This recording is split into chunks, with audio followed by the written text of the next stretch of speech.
What's going on, everybody? Welcome to the first episode of GoodSetBro. I'm your host, Darren Suarez, and with me right now, we have none other than my boy, the great Patrick Sirois. Sirois, hey, how you doing, man? I'm sharing the show right now, and we're on deck. All right, cool, man. Yeah, cool. All right. What's up, man? What's up, Pat? How's it going, man? Thanks for making the drive out here. Yeah, I did that. It was fun. Just for my podcast. That's Just fucking for this, amazing, man. Yeah, I just got to 3 hours. go right back, dude. I got to go back to work. I'm on break. Okay. Yeah. That's cool. I said I'm going to take a quick 6 hour. They're like, all right. What's been going on, buddy? Nothing much, man. Just traveling, doing comedy, telling jokes. How did you did you not know we were about to start and you just want to finish your beer already?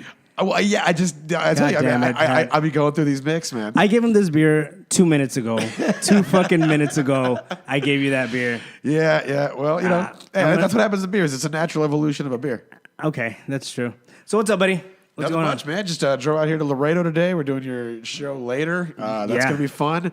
I've been doing shows lately. It's going to be a packed house. Packed house, hell yeah. Packed house, man. You've been on the road a lot. I've seen that. I have been, man. I've been traveling all up and down and about. I just went to Montgomery, Alabama, Newport, Kentucky, and Clarksville, Tennessee. Did that run and came back in. That was fun. Playing in a lot of breweries these days. You know, cool deal, brother. I was going to ask you, I saw you did something for NBC recently. Yeah, that's actually going to air Saturday after SNL. It's first. Get the fuck out of here. After SNL? Yeah, it's a show called First Look with Johnny Bananas. He was the dude from Road Rules. Yeah, Road Rules guy. Yeah, so he came out and I'm in a comedy rap group called Vanilla Presley, as you know. Yeah, and we taught him how to battle rap. We had a comedy battle rap at the Fallout Theater in Austin, Texas, and we packed that shit out and you taught him how to rap. We taught him how to rap, and like they filmed a comedy battle rap using the skills. So that NBC should be paying you to do this show. Okay. Yeah, essentially. No. I mean, it just was a cool opportunity. So that's going to be out after SNL on the 18th. I'm calling it Sunday Morning Live. Actually, it's actually Sunday morning, like because SNL ends at midnight or something like that. I saw Ty recently came down here. Ty Wynn. Yeah, he was on that. And he was on that. Yeah, he told me he was on that too, man. Yeah, he killed, man. He hit John with some lines, bro. Yeah, he got him with his accent and everything. Yeah. I mean, I can't tell you what he said because it'd be problematic if I repeat it. But that's what you get. You're about to take a sip. And I was about to, man. Yeah, that's the lesson I taught myself. Yeah. Hey, Josh, do you think somehow we can get another one? If not, I can get up while he talks by himself. Yeah. How do you think that'll work? Talking to a wall, waiting on booze. That's my life, man. That's So what's up, Pat? The first time I ever met Patrick Sirois, it was actually about three and a half years ago here in Laredo. You came down with John Stringer, and we did this show at this bar called AJ's. Yep. I came down with my roommate AJ at the time. I brought him. Oh, really? Just to make sure everything was on the up and up and not soiling the name. AJ, you know? Oh, shit. Yeah, it was kind of funny. We were on the way, and I completely forgot it was at AJ's. And my boy, AJ Henderson, shout out. We were driving, and he was just like, oh, what's the name of the venue? I was like, AJ. I was like, oh, shit, it's AJ's. And yeah, that was fun. Yeah, dude, that was the first time I met you. Thanks, Josh. Appreciate it. We did the John Stringer show, man. That's the first time I met John too, man. Yeah, man. Which by the way, fucking great. One of my favorite people. Shout out to John Stringer. Yeah, man. John's an amazing dude, man. No product placement, man. Put the beer down. John's one of the sweetest fucking people. He's a camp counselor outside of camp. Like he's like, if you don't keep a tight leash on, next thing you know, you'll be doing arts and crafts and like enjoying it. Yeah. Like man, we were on tour one time and he was like, we were staying in this house in Connecticut while we did shows in the Northeast, and we were driving down these like hilly roads, and like he turns over to me in the car. He goes, you know, we'd be doing ourselves a disservice if we didn't go get longboards and bomb these hills. And if I wasn't such a fat piece of shit who never wants to do anything, he would have followed through with that plan. But I curtailed it quickly by just not doing anything. I was like, no, I'm not doing that shit, man. Cool deal, brother. Yeah. What else is going on? So fuck Austin, right? Yeah, for real, man. That's why I left. I live here now. I live here in Aaron's apartment. Because, fuck it, man. I'm done with Austin. I was just playing. I love Austin. I actually have a show up there at this place, Santa Cruz Theater. I've seen. I haven't been there yet, but I've seen that pop up. Yeah, Josh Castro. He's throwing that show. It's called Border Laughs because if it's not racist, then it doesn't count. And it's beautiful, but the flyer it literally has a Mexican pyramid behind me. So it's I don't know. I never knew how Mexican I was until I saw that flyer. Yeah. But I love it. Shout out to Josh Castro, man, throwing out and trying to stay independent. So Castro used Mexican imagery in his promotion? That's crazy. Totally out of character for him. Yeah, man. I like seeing his storylines. He puts like cumbias in the background and stuff like that. But that's my boy, man. I love Josh. Yeah. What do we got? We got some viewers. Oh, we got some viewers, man. 4. We're on the come up. The big Quattro, man. The big Quattro. All right, that's cool. Yeah, so, man. Do you struggle? Not you. Yeah. But do you think a lot of outside comedians struggle to get into the Austin scene? And then seeing it as in your perspective, you live in Austin and you see outside comedians try to do Austin, and sometimes Austin is like, mm-mm. Yeah. When I first moved there, like I like didn't necessarily, I guess, fit like the whatever the mold is. And like I moved there and like I found myself like my friend Rob Gagnon, when I knew him in Connecticut, and he moved down here first, and I moved down, and he saw like the first couple times I went up at Mike's, or like before I even got on a showcase, and he was like pretty honest with me. He's like, "Hey man, you're kind of like your game is off or something. It's not really working." And I noticed it too. And like I just like feel you can. There's a different vibe as with every city, you know. And sometimes people come in and they're not prepared for it, and it threw me for a loop when I first moved there. And like now, but like. Sometimes you come down though and it nails, but it's you can get those Austin ass crowds. You can get regular crowds in Austin, but sometimes you get those really Austin crowds that are just like there's just certain stuff that's not going to resonate with them, or that's not even going to make sense to them. Maybe like it can be a struggle sometimes. I'd say. Yeah. I don't know, man. I just feel like it's very clicky. I mean from my experience, I've been doing comedy for about 4 years already. Yeah. No, actually. I'm 5 years. I'm actually 5 years and a half in already, and I noticed that it's just hard, man. It was hard for me to even break through, to even get like anywhere to the cool clubs, I guess you could say. You know what I mean? Well, dude, if it's I've been there for a minute, man. I have my brushes with Cap City and Velveeta Room. I do stuff there, but I wouldn't say like that I get heavily fucked with. Well, I guess now it's different, but it can take a little bit of time. I think you're not gonna. It has to be like if you're coming in and you're coming in from other cities, unless you come in the right way with the right connections, it can be a little challenging. Yeah. If I notice people make the move, then you make that transition. And a lot of people. Kind of thing. Yeah, like you kind of have to like if you're coming from out of town, obviously if you if you're depending on where you're coming in from, you may know people already and you can get on some good shows. But generally, if you're coming in from out of town, those first couple times are going to be a little weird. Do you feel like those people that can't get into those cool spots, you think that scene is growing of just independent showcases is just growing at a vast amount because of that? Well, I mean, there's I guess you could say there's or you're asking are you saying that it's grown because of its exclusivity? Yeah. I would say because if you really think about it, I mean, like you see the Moon Tower, right? Yeah. And I see it every year, and I already know before the list is out who's going to be on it. Yeah. That can you can they had some shockers this year, but you get thrown for. I'm trying to say, there's a bit of an exclusivity thing. Austin is very Austin-y. And is this conversation making you nervous? I feel like... I guess I don't really know what to say. Because I have... You're the elitist, and we all know it, Patrick. That's why you're here today. Austin is very Austin-y. We are in love with our scene, and we work really hard to make it really good.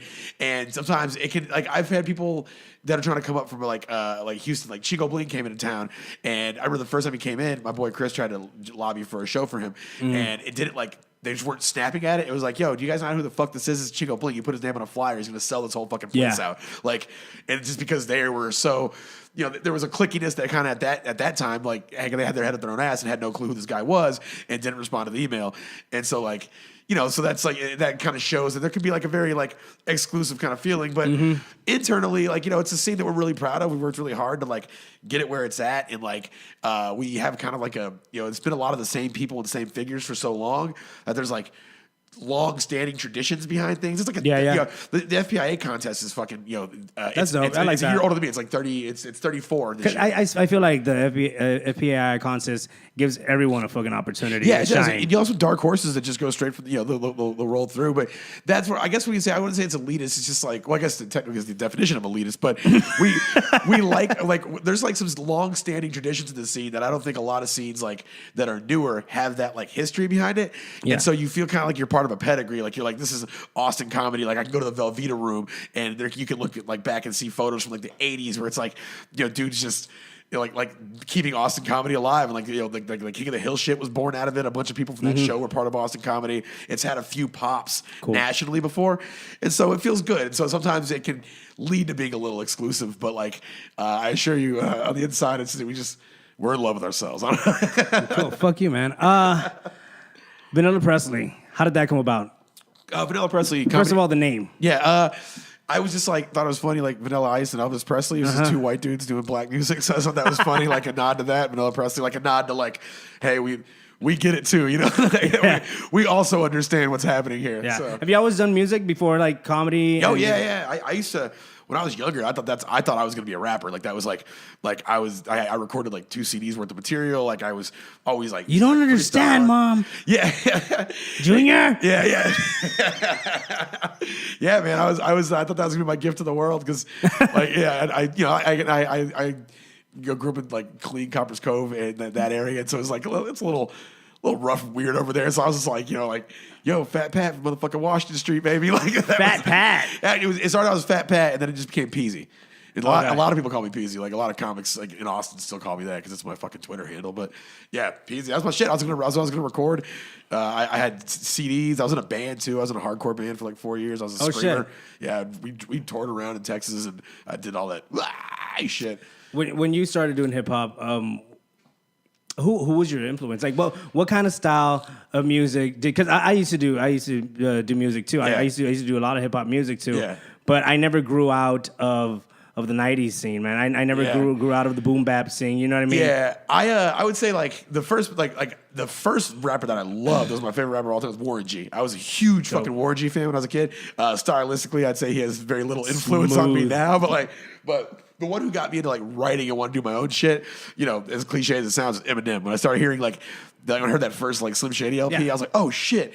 And so like my first rhymes that I wrote back in like 98 when I was like 13 and I was like writing shit in a notebook, they're just like crazy offbeat, no rhythm, fucking like just violent ass lyrics, It's word. Eminem was wordplay. That's what made Eminem just pop out. That you just he was making people's heads explode at the time. Like, what the? Yeah, for real. What is this white guy saying right now? So I was writing that, and then I started getting into like Swishahouse and Houston music and like Texas rap, and that was where it really taught me. Like I learned how to like ride the beat and stay on beat and rap, and then it was because it was slow. Is that White Pat? Well, no, I rap kind of fast, but like the fact that it was slow, it gave me time to actually because I would normally just listen to lyrics, and so I'd hear like a rapper going. I'd listen to what they were saying, but not necessarily where their voice was falling in accordance with the snare and the hi hat, or that's the drum and the fucking snare.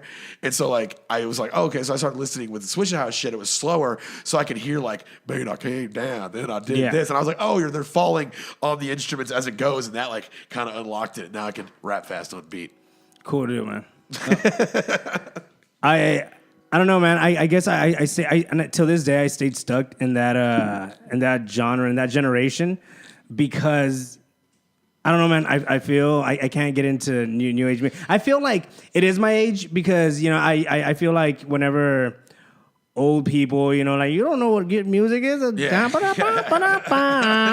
I mean? I feel like I've become that, but when it comes to like 90s hip hop music, because kids nowadays are like, fuck that. You can just say whatever you want. That's not real rap. They're just dissing on that shit. And I feel like music has, it's devolving, especially hip hop. I think hip hop is devolving. There's a different. I mean, there's still artists out there that are like. I'm not talking about the Logic. I'm not talking about the Kendricks. I'm not talking about the J. Cole's. I'm not talking about them. I'm talking about the other 80%. You know what I mean? I mean, there's like it fuels different things for me. Like there's times I love all the old lyrical shit like shit like that. I love like the new people that are like dropping like actually like saying shit and rhyming. On the other shit, I enjoy it on a different level. I don't enjoy it like I'm gonna sit back and vibe out and listen to this music. But like if I'm drinking somewhere or whatever and I walk in and fucking Migos is playing, I'm just like, oh shit. Like it hypes you up. Like, it hypes you up, yeah, that's for sure. Yeah, so it's like I'm not sitting down. It's like you gotta like you can sit down like to eat and you can have a bunch of like actual food. You can actually have like some protein and a fucking grain and some vegetables and some fruit. That's good shit. But every now and then you gotta fucking eat junk food. I look at that, it's like it's junk food. So like so I'll abide its presence and I like it. There's times where I'm just like, this is what I want to listen to right now. But I don't like when people are like, but you have to acknowledge that it's good. And I'm like, well, I didn't have to say all that now. like when they try to say shit like, no man, like this dude, like this CD's tight because like this dude's rapping well. And I'm like, no, okay. He's probably not rapping well. Like I'll listen for the beat and just like the catchiness of the lyrics. But when people try to defend those guys on like a lyricist level, sometimes I'm like, no, I won't have that conversation. I don't understand it. I don't understand it. I just feel like people are. I mean, I don't want to be negative. I just feel like it's just society in some forms has just dumbed down. I would say like because I heard a song the other day, and the guy was just literally going like this. Man, it's coming. I don't give a stuff. I was like, you're not saying words. Yeah. Like it's just you're an instrument. Actually, yeah. You know what I mean? And there's people that like. I guess you could say like that. Like when people start trying new things out in music, like there may be like a better artist after that guy who's like, oh yeah, I grew up listening to that weird fucking whispering rapper dude, and like now I've taken it and I actually have a little bit of artistic credibility, and I've taken that influence, that weird thing that he did, and did it in a way that's now good. So maybe I'm hopeful that'll evolve into something cooler later. But yeah, I see what you're saying. I think there's I think people like to watch stuff that they could imagine themselves doing. And so as society, I don't know if it's necessarily dumbing down. I think it's becoming more narcissistic. And we gravitate towards artists that we feel we could do the same thing. That's why DJs are fucking popular now. It's like, yo, I can fucking press play. I can do this shit all day. But like some guy who's like a guitar virtuoso just knocking out a fucking solo is maybe like less paid attention to these days, because that like the masses are like, that intimidates me. This, I can project myself onto this and live my little fantasy where I'm a fucking DJ, or I could be a rapper. It's like, I go to the gym. I get my gym bag. I got my shoes on. Easy. I get in my car. Like, yeah, I can do this shit all day. And like, so that's like what people gravitate towards because they're able to project themselves into it. And I think we're becoming more narcissistic.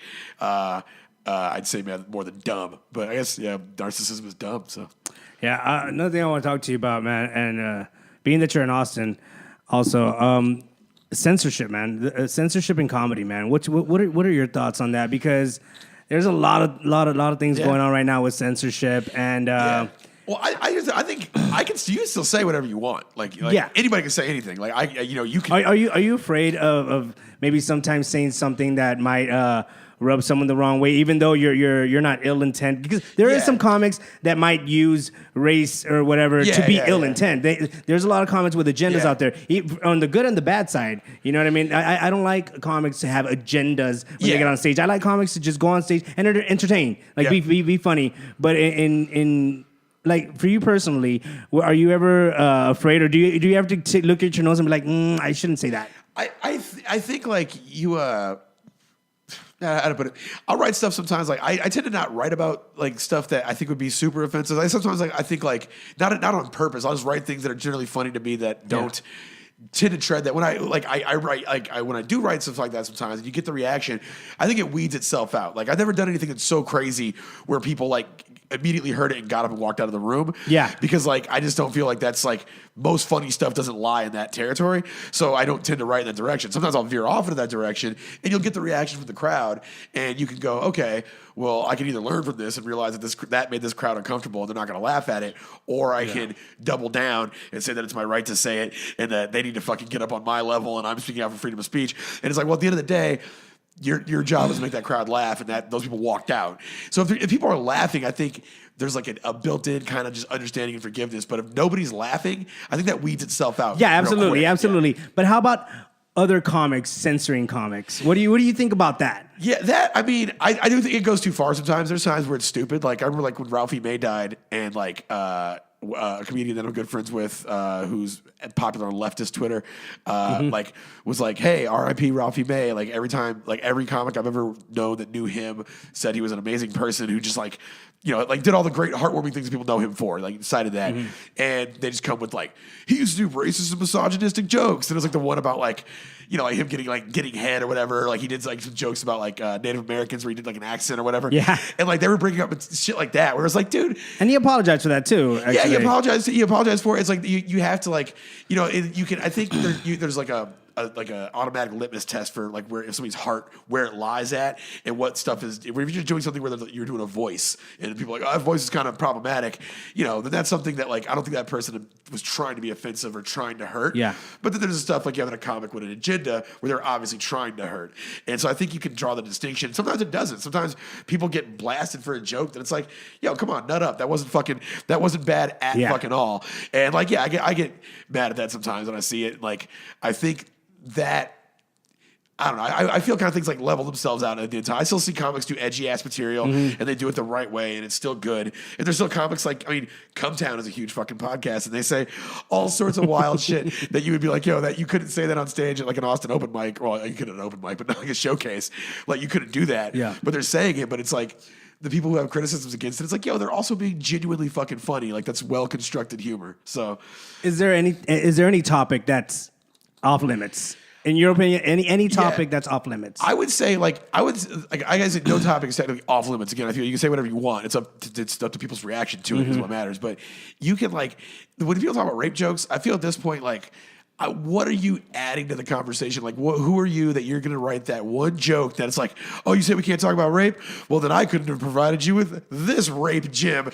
And I don't think I just don't think there's golden ass rape material out there. And so I don't understand this when comics get mad about oh, well, if we say you can't do rape jokes, it's a slippery slope. What can't we say next? And we can't explore that humor. It's but what are you going to add to it? I don't know. I remember when I was a kid, George Carlin has a joke that's a defense of rape jokes. And when I was a kid, I thought it was funny. Now that I'm older, I'm like, that's corny as shit. I love George Carlin. He's my number one favorite comedian. But, some of the shit didn't age well. And one of the things where he's like, oh, rape isn't funny? Imagine Porky the Pig raping Daffy Duck.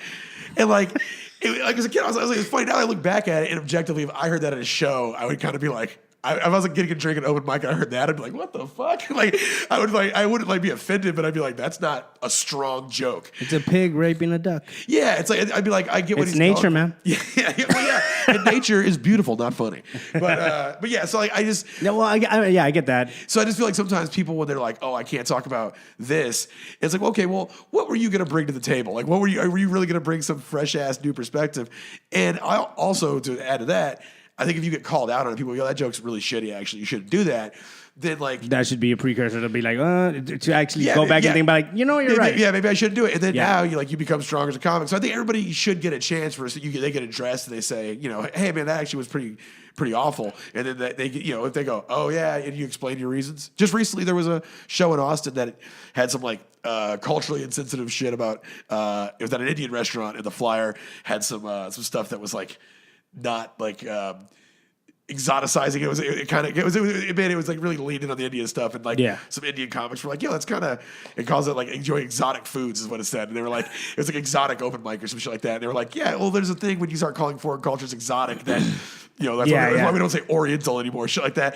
And they explained it to him, but there was a little pushback. But then the comic eventually was who was a white guy, was all right, maybe these three Indian people have a point. And then he's all right, cool, thank you. And they reached a resolution. He fixed the flyer, and I'm sure that I don't think he did that against his will. I'm sure it sounded genuine. He was oh, I get where you're coming from. Okay, thank you. Yeah. And the problem got fixed, and everybody was cool for it afterwards. Yeah. So I think there should be a conversation. Has anyone ever called you out on something, not comic wise, maybe just a person that probably went to your show and just messaged you hey, I didn't like that. I don't think that was cool. Yeah, that's happened. I mean, shit. Just recently, I did the Looney Bin in Oklahoma City, and I got I got comment cards over my Catholic jokes. So, and they shortened my set the next night. Over that. Shit! Yeah, over that because I did jokes about. I didn't know Oklahoma City. I figured it was Baptist. Apparently, huge Catholic population, and these guys they were not happy. I just do a joke about lint. How one of my old bosses, fucking completely true story. My boss said he was going to stop cussing at his wife for lint. And I just dissect that. I'm like, what the fuck is that about? And I got into it. But at one point, I do compare Catholics to live action role players. And so there's a joke there, and I guess they didn't like that. I feel like sometimes audience members go not only to obviously laugh and have a good time because you're going to go to a comedy show, but they also want to go to judge the fuck out of the comic. That's something that we have to deal with constantly. All right, what do you have to say? What's in your? Because we're basically saying what's in our heads. Yeah, and I think people there's people who that's their default reaction to comedy. It's not oh, let me go enjoy this. You'll meet some people who are you'll talk about comedy and I've heard the story a dozen times from a dozen people. Last time I went to a comedy show, I heckled the comic and made him cry. Yeah. Right? You always have some asshole who says that it happened and shit. And turn this off. My bad. So yeah, you know, there's some guy who says that like I went there and the crowd was laughing at me more than the crowd. There's people who are automatically adversarial towards it, and I'll never understand those people where they're like it's a lighter version of that is when you tell your homeboy to come to your show and he goes, all right, bro, if I come, I'm gonna heckle you though, and you're like, or don't, you know, or maybe just don't do that. Yeah. And that like I think some people have that amplified reaction whenever they see comedy. I don't know if it's jealousy or just a pure disdain for what we do. Like, but there are people who like they see a comedy show and immediately their thing is to go into fucking defense mode. And it's like, no, just sit back and fucking listen and enjoy it, or leave, you fucking prick. I actually had a girl who rampaged me on all my social media fucking outlets. Like, she fucking dog-mouthed me. Like, because I said a joke at an open mic, mind you. It was an open mic. And it wasn't addressed to her. Yeah. It was just a joke that I thought, the joke was basically like, you know, when guys and girls masturbate, it's a little bit different. You know, when guys masturbate, like, you know, it's never a celebration. You know, it's more like, oh, I'm sorry, God. And we just, you know, we just feel like losers, you know, afterwards. You know what I mean? Girls are a little bit different. Girls like say different things. Girls make it an event. You know, they set up candles. Yeah. Girls say stuff like, I hate you, Dad, or whatever. And she fucking lost her shit. She didn't have an outburst or whatever. But after the show, she came up to me and she was like, I don't fuck my dad. And I was like, I never said that. I never said that, and I'm so sorry. I don't know. She said, I don't masturbate while I think about my dad. And I was like, I know you don't. Yeah. It wasn't about you. Like, and then after that, on Facebook, she fucking attacked me. She was like, he's a fucking misogynistic woman hater. He hates women. And then on my Instagram, every picture, she was copy and pasting her fucking saying like, this guy hates women and this guy, and then copy paste every single fucking post. What? And I had to block her on every single fucking social media outlet that I had. Yeah, because it got intense. And I messaged her. You know, we messaged back and forth. And I was like, hey, listen. The world doesn't revolve around you. Yeah. That joke wasn't about you. I don't know who you are. How can something be about you when I don't know you? You know what I mean? Yeah. And I was like, I'm sorry if I pushed any buttons. I truly am sorry. But, I mean, you can't get mad for something that I thought up in my head when everyone else in the room was laughing except you. Yeah. Now you have something you have to deal with. Yeah, she's like, these people are all laughing at me. Yeah, exactly. And I told her, I was like, the world doesn't revolve around you. I'm sorry to say, you got to keep it moving, you know what I mean? And she just couldn't. She's like, nah, you're misogynistic. You hate women. You think it's funny to fucking, no. Like, it was funny. Yeah. Like, everyone laughed, like I said, you know what I mean? But I don't know. I just feel like sometimes... I think people can get a little too sensitive. We're at a time. I was watching literally. There's a new show on Netflix. They're celebrating like 50 years of comedy or something like that, of this comedy show, right? Yeah. And back in the day, like everything, it was like it didn't matter. Like the people weren't sensitive. Yeah. It was just funny. You know? It was a different thing. It was like it was a different. At that back then, you could do it and get away with it, and like you know, like it. So, but what I don't. I do hate when people go back and look at old shit. And like I had no problem with going back and looking at old stuff and be like, yo, isn't this crazy? Now you see like all those old racist advertisements and shit. Like it's you have to at least make note of it. Like you're like, yo, this used to fly. And I think sometimes with comedy you can be like sanctimonious and be like, oh well, you know, like that doesn't apply to comedy, but you have to go back and look at least acknowledge, be like, oh, that's crazy. You couldn't do that today. But I still am able to look at that and then still also enjoy the bit. It'd be like, you know, I see what they're doing. It's funny. So I don't like the people who are like, they want to like cleanse that shit like it didn't happen. Like you can't go back and watch old episodes of Seinfeld or whatever, like whatever the case may be, whatever they're tripping about. It's like, no, you can still go back and look at it and enjoy it and like appreciate its merit. But like, you know, just like if you're conscious as a person, you're going to understand as you're watching it. You're like, oh shit, they couldn't say that today. You know, like you're going to notice it, and you may even along the way think about why they can't say it. Like, yeah, they can't say that because that's actually kind of fucked up. But anyways, back to watching my show. Like, I don't see how people can't like.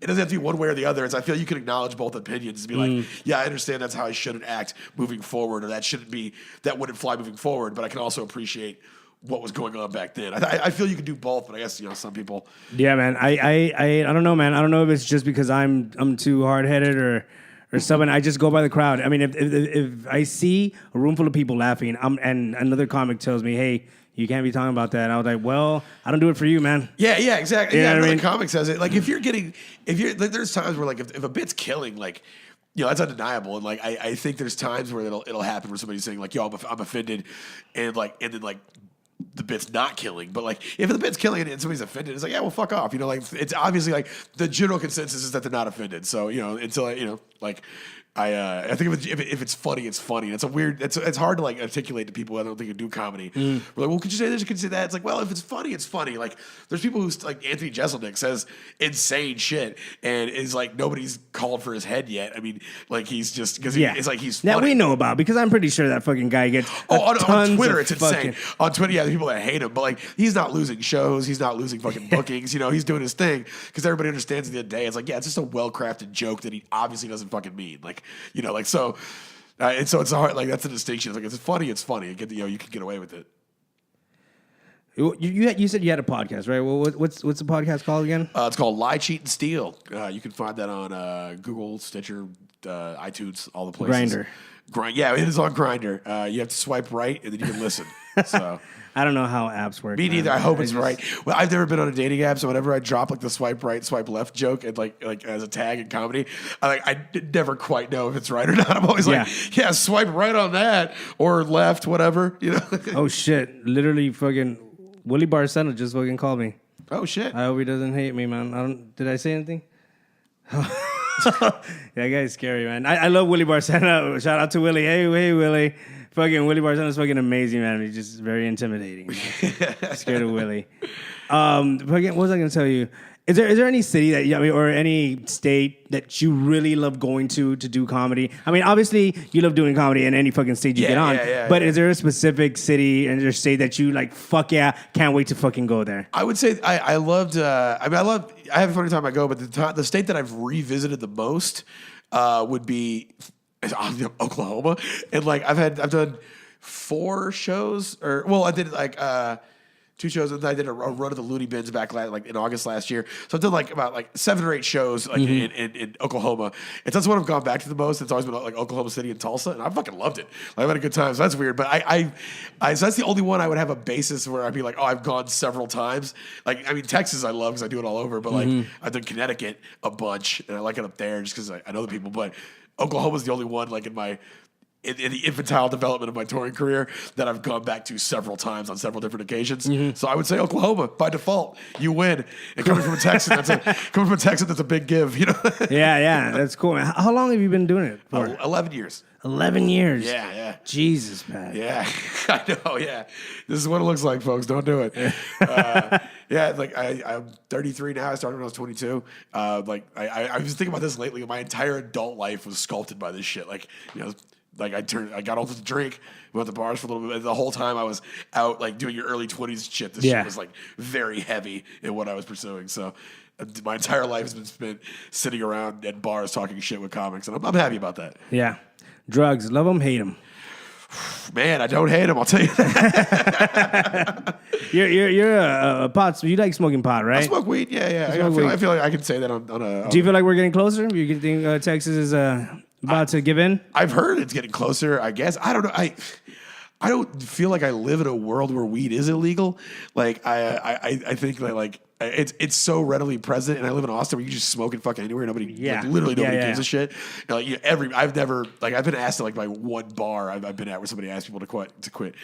They'll more politely ask you to stop doing cocaine at an Austin bar. They're like, hey, could you put the coke up? Like that's what they'll call you. But weed, people just be smoking it. And so like I know that it's illegal, but like I don't feel like I live in a world where it is. And so like when I can go to the store and buy it, that'd be tight.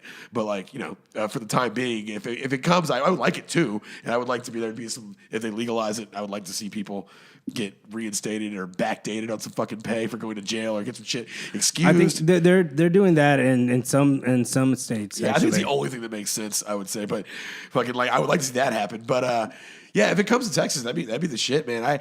I've been going to like legal states here doing comedy lately. I went to LA back in January, and that shit was dope, man. Like so I've gone to LA and Colorado, and Washington. So I've been able to like survey the fucking the weed buying experience in each one of those places. Yeah. And it's kind of funny. They each have like a different like personality to them. Like Colorado is way more about the buds, like the actual weed itself, and LA feels like it has like, hey, this is what commercial weed looks like. It's like, here's gummies, here's the spray, here's a body salve and shit. And like, it's just a cool, like every city had a different vibe to what their weed business was like. Speaking of Colorado, just decriminalized mushrooms. I saw that. That's fucking tight. They just decriminalized mushrooms. Did you hear that, Josh? Yeah.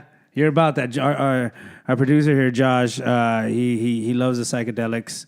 Yeah, man. Mushrooms are tight. Yeah? You ever partake?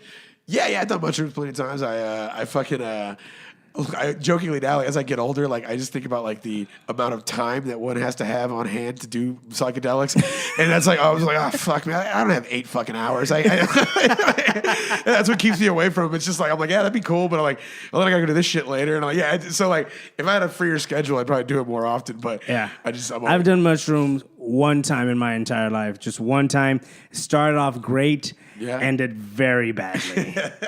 It ended very badly, man. I remember I did at the time, one of my friends, Lion, he was like, hey, do you guys want to do mushrooms? And I was like, I mean, yeah. Man. Like, what? Yeah, of course. Yeah. I don't have a job. Yeah. I'm fucking 22, man. Let's fucking do it. So he's like, all right, cool. So we get to this fucking guy's house, and he's giving out chocolate bars with mushrooms in it. Oh, nice. What a nice guy. The thing about that, though, is that he's basically making a big vase of melted chocolate and just throwing mushrooms in there. So each piece, you don't know how much mushroom you're actually getting in it. You know what I mean? Yeah. So us were like, all right, I'll take 2 chocolate bars. You'll take 2, whatever. Yeah. So I was like, how do I start with half? And he's like, no, just take the whole bar, man. I was like, all right, cool. So I just fucking ate the whole bar, and I was with another friend of mine, Richard. He had the whole bar too. And went to my boy's house, and we were just there waiting for it to kick in, right? We were like, all right. I started getting a little anxious because I was like, all right, fucking go, come on, man. Yeah. I, in my head, I was thinking, oh, this is going to be like weed. You know what I mean? Like, what's going on, man? You know, it was nothing like that. So I was just there anxious, and then my boy was like, hey, I'm going to go drop some of these off at my boy's house. You want to come with me? I was like, yeah, sure. So we get into this truck, and it's one of those trucks where it's just a seat, and it's 2 guys, and then I was in the middle, right? Because they were big, fat guys. And by the way, 1 chocolate bar, I wasn't going to do nothing to these guys, right? Yeah. I was a lot thinner that back then. And then so I went to, we went to go drop them off. On the way back, I started feeling a little giggly. You know, I was just just what's going on, man? You know? I started just giggling, and I felt like fucking the lights were getting a little brighter and fluffier, right? And I was like, I thought of Richard for some reason because he stayed back at the apartment. I was like, oh, I wonder how Richard's doing. So I call him, right? And my boy's girl answers, and she's like, hey, what's up? And I was like, where's Richard? And she was like, he's on the floor. Like, he's facing the floor, covering his eyes, like kind of like horse blinders. Yeah. And just like on the carpet, face down like this. And I'm like, oh, pass him the phone. And then, okay, hold on. Richard, it's Aaron. He wants to talk to you. And all you hear is like, I don't want to talk to him right now. And I'm like, fucking, is he okay? Richard, he wants to talk to you.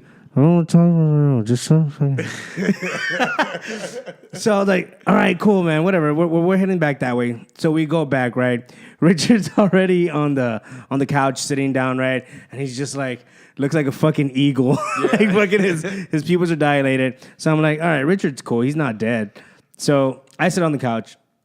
The couch is like an L, right? There's one couch here, there's another couch here, and then sectional, baby. And then there's a TV right in front of me, right? Excuse me. We're watching Family Guy. Hell yeah.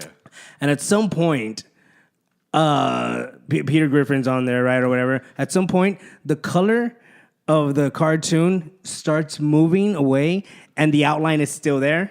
Kind of like a coloring book. Yeah. So it starts going. Yeah. So I'm like, oh fuck, and that's when I was like, all right, something weird's happening here. Fucking TV's on the front. And then so I was like, okay, and then my boy Marty comes out. He's like, whoa, look at your eyes. You look like a fucking owl. Yeah. And I was like, what? Is that normal? Is one of the side effects that you look like an owl? So after that, I started tripping out a little bit. I started panicking a little bit. I'm like, oh no, like I shouldn't have done this. Yeah. All of a sudden, from behind the TV to behind the couch, I just see something run just from the corner of my eyes, and I didn't even want to look at the fucking thing. I literally tightened up like one of those things. Like it just ran, and I was like, what was that? What the fuck was that, man? So my boy Mikey was like, hey, check this out, man. You're panicking. Don't worry, we're experts. Let's go to my room, all of us, and let's sync up.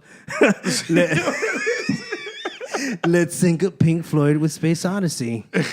So now you can find it and YouTube already synced up. Yeah. Back in the day, you had to press play and play on a CD player to sync up a certain thing that mushroom heads discovered, right? Yeah. So there's a part. Have you seen that?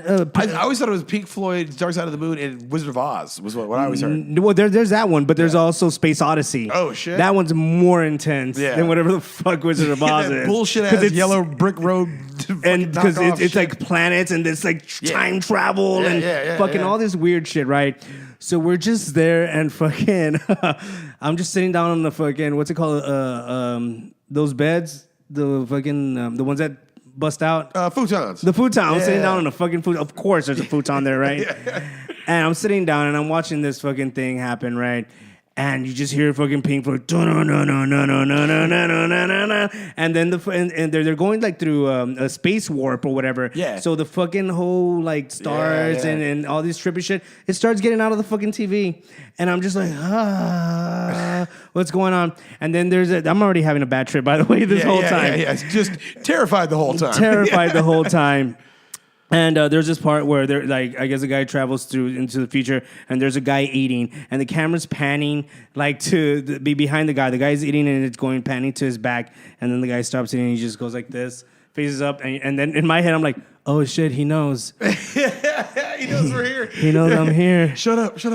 And all of a sudden, like, he just turns around, and it's an old man, and he's just there staring for like fucking 2 minutes, and the camera's panning to him. So as the camera's panning to him, the guy's face is getting closer to my face. And I'm just sinking into the futon, like, don't touch my face.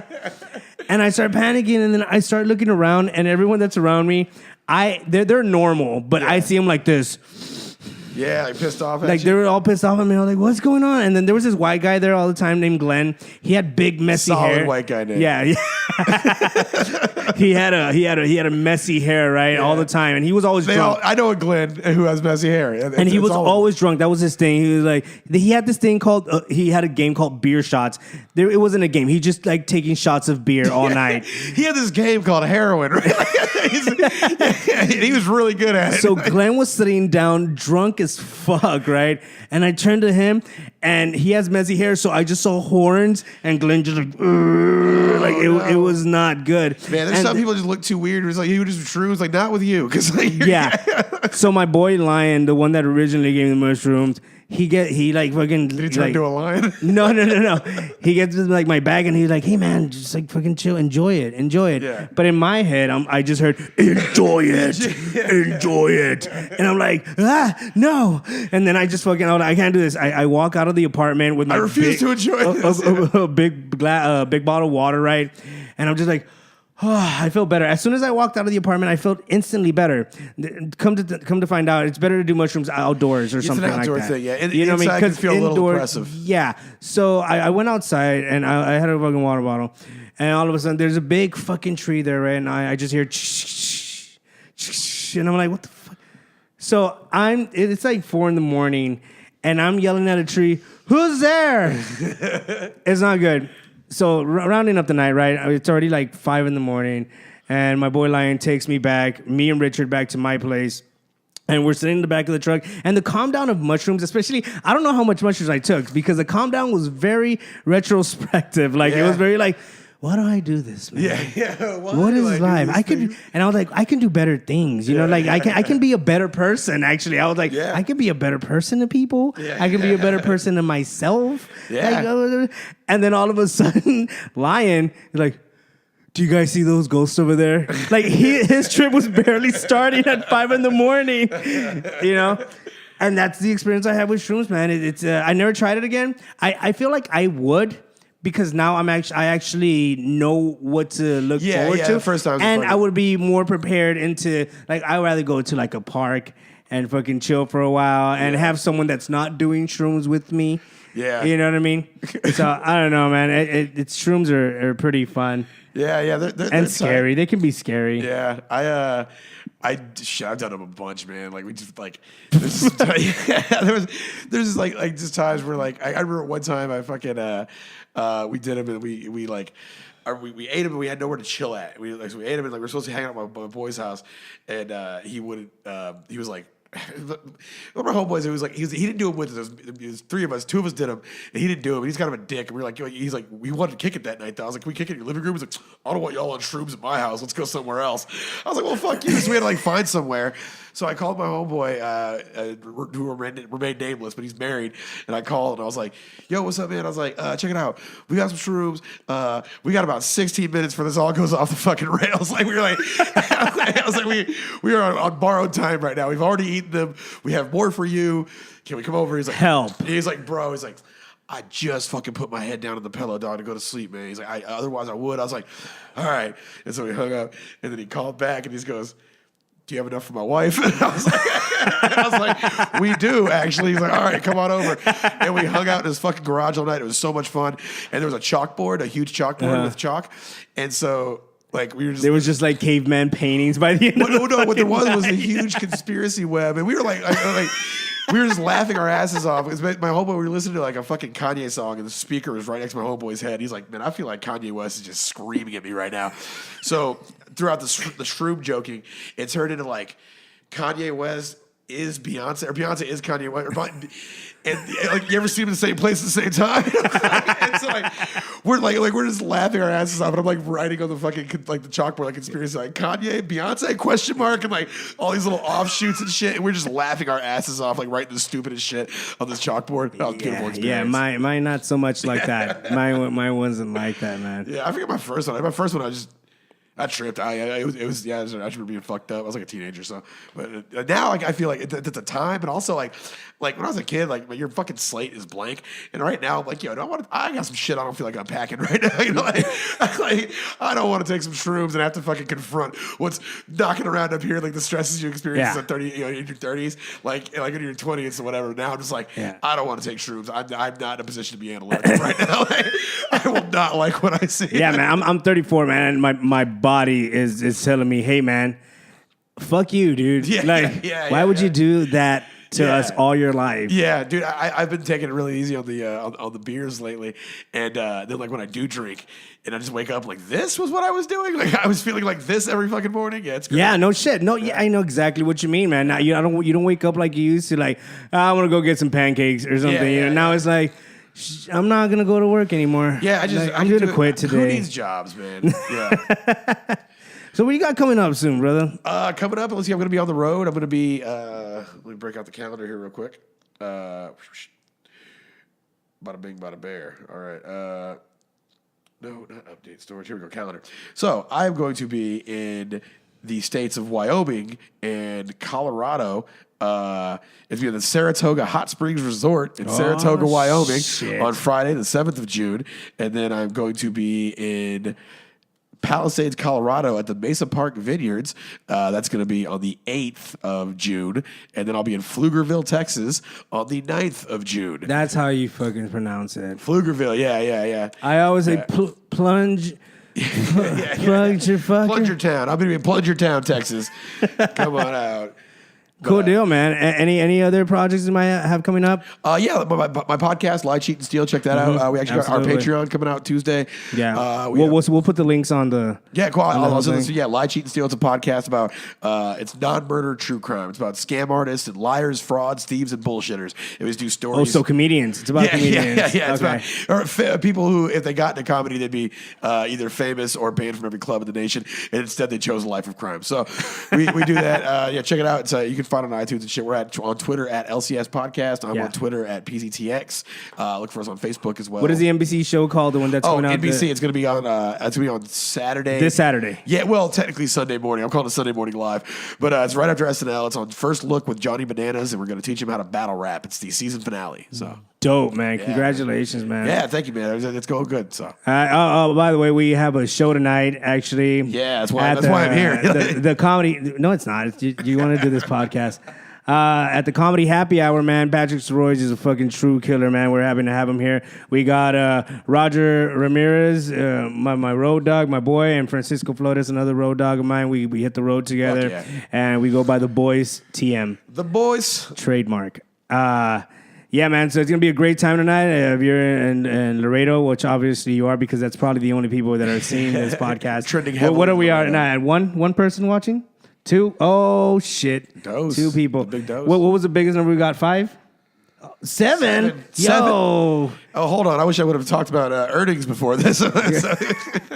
Yeah, so we got a packed house tonight at the Comedy Happy Hour. And, Pat, thanks for doing this, man. I really thanks for having appreciate me, you, man. So we're going to be signing out. Are we going to do the intro song out again? Can you do... No? I don't know what we're doing here. Oh. You like that? Nice. I like that. Wish I had a beer to drink, but I ruined that chance for myself. Always. Empty cheers? Empty cheers. I got a little bit. Good set, bro. Good set, bro. Thank you.